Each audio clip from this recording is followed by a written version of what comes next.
চলুন ঘুরে আসি রাম মন্দিরে। না না, অযোধ্যার রাম মন্দির নয়, এটা হচ্ছে কলকাতার নিউ টাউনে অবস্থিত একটি অপূর্ব রাম মন্দির। এখানে রয়েছে 151 ফিটের এক সুবৃহৎ হনুমানজির মূর্তি। আচ্ছা, আগে বলে রাখি কিভাবে পৌঁছবেন এই হনুমানজির মন্দিরে। এখানে আসতে হলে প্রথমেই চলে আসতে হবে ইকো পার্ক গেট নাম্বার 4-এ। এখান থেকে হেঁটে বা টোটো করে পৌঁছে যেতে পারেন রাম মন্দিরে। অনেক দূর থেকেই কিন্তু বজরংবলীর মূর্তিটা দেখা যায়, কারণ এটা বিশাল বিশাল বড় একটা মূর্তি। নিউ টাউন জায়গাটা কিন্তু ইটসেলফ খুব সুন্দর একটা জায়গা, শান্ত মনোরম, চারিদিকে প্রচুর গাছপালা রয়েছে। মনে হয় অনেকক্ষণ এখানে টাইম স্পেন্ড করে যাই, কিন্তু হবে না, সেটা সম্ভব না। কেন কি আমাদের গন্তব্যস্থলে পৌঁছতে হবে আমাদের, তারপরে আবার ফিরেও আসতে হবে অতটা রাস্তা। তো তাই জন্য আমরা টোটো করে এখন পৌঁছে যাচ্ছি রাম মন্দিরে। তো পৌঁছে গেছি আমরা রাম মন্দিরের মেন গেটের সামনে। আর যেই হনুমানজির মূর্তির কথা আমি বলেছিলাম যে দূর থেকে দেখা যায়, দেখুন এই হচ্ছে সেই হনুমানজির মূর্তি। বিশাল বিশাল বড় একটা মূর্তি, খুব সুন্দর দেখতে। 151 ফিটের বজরংবলীর মূর্তি। মানে এই নিউ টাউনের এই রাম মন্দির ছাড়া অন্য কোথাও আছে কলকাতার মধ্যে বলে আমার তো জানা নেই। আপনাদের জানা থাকলে অবশ্যই কমেন্টে বলবেন। ঢুকতেই ডান দিকে দেখতে পাবেন গণেশজির একটা ছোট্ট মন্দির, আর মন্দিরের মেন গেটে লেখা আছে মন্দিরের ফোন নাম্বার। আপনারা চাইলে কন্ট্যাক্ট করে তারপরে আসতে পারেন। মন্দির খোলা থাকে সকাল 6টা থেকে 12টা অবধি, তারপর আবার দুপুরে 3টে থেকে রাত 9টা পর্যন্ত। গেট দিয়ে প্রবেশ করতেই ডান দিকে পড়বে রামায়ণের সেই দৃশ্য যেখানে রাবণ সীতামাকে হরণ করে নিয়ে যাচ্ছেন, আর জটায়ু তাকে বাধা দেওয়ার চেষ্টা করলে জটায়ুর ডানা কেটে ফেলেন রাবণ। আর তার নিচেই দেখতে পাবেন সেই দৃশ্য যেখানে রাম জটায়ুর শেষকৃত্য সম্পন্ন করছেন। আমি যতই আশেপাশে ঘুরে ঘুরে ভিডিও তোলার চেষ্টা করছি, আমার ক্যামেরাটা যেন অটোমেটিক ফোকাস হয়ে যাচ্ছে এই সুবৃহৎ বজরংবলীজির মূর্তির দিকে। এত অপূর্ব লাগছিল দেখতে যে বারবার না ক্যাপচার করে থাকতেই পারছিলাম না। মূল মন্দিরে প্রবেশ করার রাস্তায় ডান দিকে বাদিকে দেখতে পাবেন বিভিন্ন ছোট ছোট নাম গান করার জায়গা, আর তার সাথেই দেখতে পাবেন ছোট্ট একটা শপ যেখানে বিভিন্ন রকমের জিনিস বিক্রি হচ্ছে। ডান দিকেই দেখতে পেলাম একটি বিশাল বিশাল শিব মূর্তি, যেটা দেখে মন সত্যি খুব খুশি হয়ে গেল। এত বড় শিব মূর্তি এর আগে সত্যি দেখা হয়নি আমার। পাশেই দেখলাম একটা ছোট্ট চা সিঙ্গারার দোকান। তো মা বললো না খেয়ে থাকবে, কারণ কি মা পুজো দেবে, কিন্তু আমি পারছিলামই না, তাই আমি অগত্যা চা খেলাম। চা নিলাম শুধু, সিঙ্গারা আমরা নিইনি, বাট ওখানে অনেক রকমের ছোট ছোট নিরামিষ খাবার পাওয়া যাচ্ছে। মূল মন্দিরে প্রবেশ করার আগেই দেখতে পাবেন অপূর্ব সুন্দর এই গেট, যার ওপরে রয়েছেন বজরংবলী, ও পুরো গেট জুড়ে রয়েছে বিভিন্ন দেবদেবীর মূর্তি। খুব রঙিন, খুব ভাইব্রেন্ট একটা গেট।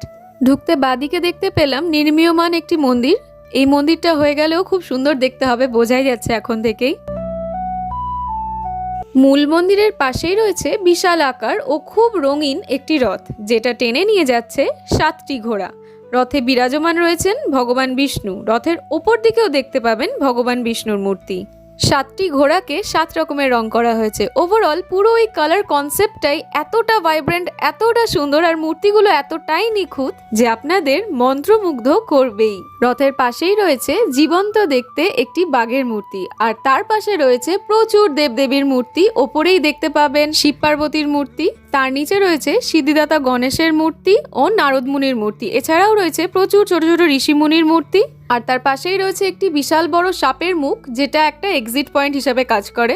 আর এর মাথার উপরেই কৃষ্ণের কালিয়া দমনের দৃশ্যটি তুলে ধরা হয়েছে। পেছন দিকে রয়েছে একটি খুব সুন্দর ফুলের বাগান, আর এই পাশটাতে আসলে দেখা যায় যে মহাদেবের যে সুবৃহৎ মূর্তিটা আপনাদেরকে দেখালাম সেটার সামনের দিকটায় এই দেখুন, এখানে বোধহয় জলের ব্যবস্থা করা হবে, মানে জলের মধ্যে মহাদেবের মূর্তিটার রাখার মতন ব্যবস্থা করা হবে, যাতে করে দেখতে আরো সুন্দর লাগবে।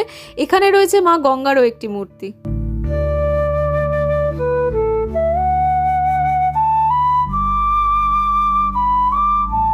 মূল মন্দিরে ঢোকার আগে দেখতে পাবেন মহাদেবের একটি খুব সুন্দর মূর্তি, আর এর পাশের প্যাসেজটা দিয়েই কিন্তু রাম মন্দিরে ঢোকার রাস্তা।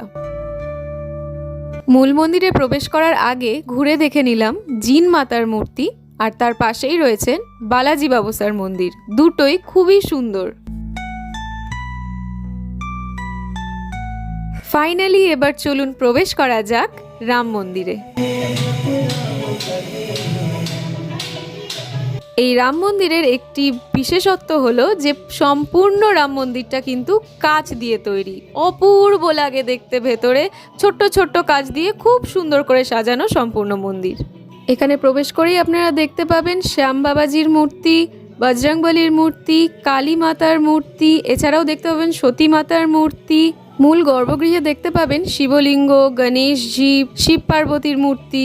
সম্পূর্ণ গর্ভগৃহ কিন্তু সম্পূর্ণভাবে কাঁচ দ্বারা তৈরি। রঙিন রঙিন কাঁচ দিয়ে খুব সুন্দর করে সাজানো রয়েছে প্রত্যেকটা গর্ভগৃহ। মূল গর্ভগৃহে দর্শন করতে পারবেন শ্রীরাম, শ্রীলক্ষ্মণ ও মাতা সীতার মূর্তি। আর তার পাশেই দেখতে পারবেন রাধাকৃষ্ণের মূর্তি। রাম মন্দিরের ভেতরে সব দেওয়ালগুলোতে নানা রকমের পৌরাণিক কাহিনী বর্ণনা করা রয়েছে বিভিন্ন রকমের মূর্তির সাহায্যে। সবকটা মূর্তি খুব নিখুঁত আর রিয়েলিস্টিক। রাম মন্দিরের ভেতর দিয়ে রাস্তা রয়েছে জিন মাতার মন্দিরে প্রবেশ করার জন্য, যেটা অলরেডি আমি আপনাদেরকে বাইরে থেকে দেখালাম। এছাড়াও বালাজি বাবুসার মন্দিরটাও আপনারা ভেতর দিয়ে প্রবেশ করতে পারেন। তো আমরা দর্শন করে বেরিয়ে পড়েছি আর খুব সুন্দর একটা শপে আসলাম ওখানকারই, যেখানে খুব সুন্দর সুন্দর বজরংবলীর মূর্তি, রামায়ণের বিভিন্ন কথা আর খুব সুন্দর সুন্দর ধ্বজা বিক্রি হচ্ছিল।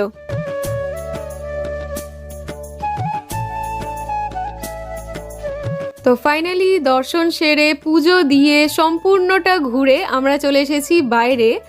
আর বাইরে থেকে দেখতে দেখুন এইরকম লাগছে। আপনাদেরকে শুরুতেও একবার দেখালাম, খুব সুন্দর লাগছে বজরংবলীর মূর্তি।